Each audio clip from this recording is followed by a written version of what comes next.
Okay ആണോ anti? ഹാപ്പിയാണ്? അല്ല മുടി ഒട്ടും മുടി ഞാൻ കുറച്ചിട്ടില്ല. അച്ഛാ ഇപ്പൊ കഴിഞ്ഞ വീട്ടില് രണ്ടര പുറകെ നോക്കി ഞാൻ വീഡിയോ അയച്ചത്. പിന്നെന്ന് വെച്ചാൽ ഇതിലിപ്പം കൊണ്ടുവന്നതിന് 2 കൂടി ബോൺസ് ആക്കിയിട്ടുണ്ട്. പിന്നെ നീളോ ഈ താഴെ വരെയുണ്ട്. ഞാൻ വെട്ടിയിരുന്നെങ്കിൽ നമുക്ക് ഇത് ഒട്ടും കിട്ടത്തില്ലായിരുന്നു. പിന്നെ ആന്റി ഹോം ടിപ്സ് ഫോളോ ചെയ്യണം, അത് നിർബന്ധമാണ്. കാരണം എന്ന് വെച്ച് കഴിഞ്ഞാൽ നമ്മളൊരു 5-6 വർഷത്തിന് മുമ്പ് ചെയ്തപ്പോൾ ഈ മുടിയെല്ലാം ഭയങ്കര ഫൈൻ ഹെയർ ആക്കി ഇവിടെ ഒക്കെ ഉണ്ടായിരുന്നതാണ്. പിന്നെ ഇത് ഹെയർ കെയറും പല ഹോം ടിപ്സ് മാത്രമാണ് ഞാൻ ഇട്ടുതരാം, അത് ചെയ്താൽ മതി. ഞാൻ കൺസൾട്ട് ചെയ്തപ്പോൾ പല ചെറിയ ടിപ്സുകൾ വേണ്ടി ചെയ്യാവുന്നത്. പിന്നെ ഷാമ്പൂ കണ്ടീഷണർ സിറം യൂസ് ചെയ്യണം, പിന്നെ നല്ലൊരു വെള്ളം കുടിക്കണം, പിന്നെ ഫുഡ് അതൊക്കെ നോക്കാം.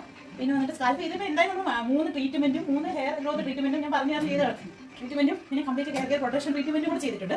പിന്നെ ഹൈ ഫ്രീക്വൻസി അതെല്ലാം കൂടെ ഇതിൽ കൂടുതലൊന്നും അത് ചെയ്യാനില്ല. പിന്നെ പഴയതുപോലെ നമുക്ക് മുടി തിരിച്ചു പിടിക്കണം. കാരണം പല ഇത് കൊണ്ടും പല സാഹചര്യം കൊണ്ടും നമുക്ക് ചെയ്യാൻ പറ്റൂല. ഇനി നമുക്ക് 6 മാസം കഴിയുമ്പോൾ ഇങ്ങനെ മുടി ആവണം, മുടി ഇതെല്ലാം ഫില്ലാവണം. വേറെ ഒന്നുമില്ല, ഈ പാർലർ ട്രീറ്റ്മെന്റ് ഒന്നുമില്ല. ഞാൻ പറഞ്ഞില്ലേ, ചിലപ്പോൾ അടുത്ത പ്രാവശ്യം വരുമ്പോൾ ഇത് കിളിച്ചില്ലെങ്കിൽ, പക്ഷേ ഇപ്രാവശ്യം നമുക്ക് കിളിച്ചു.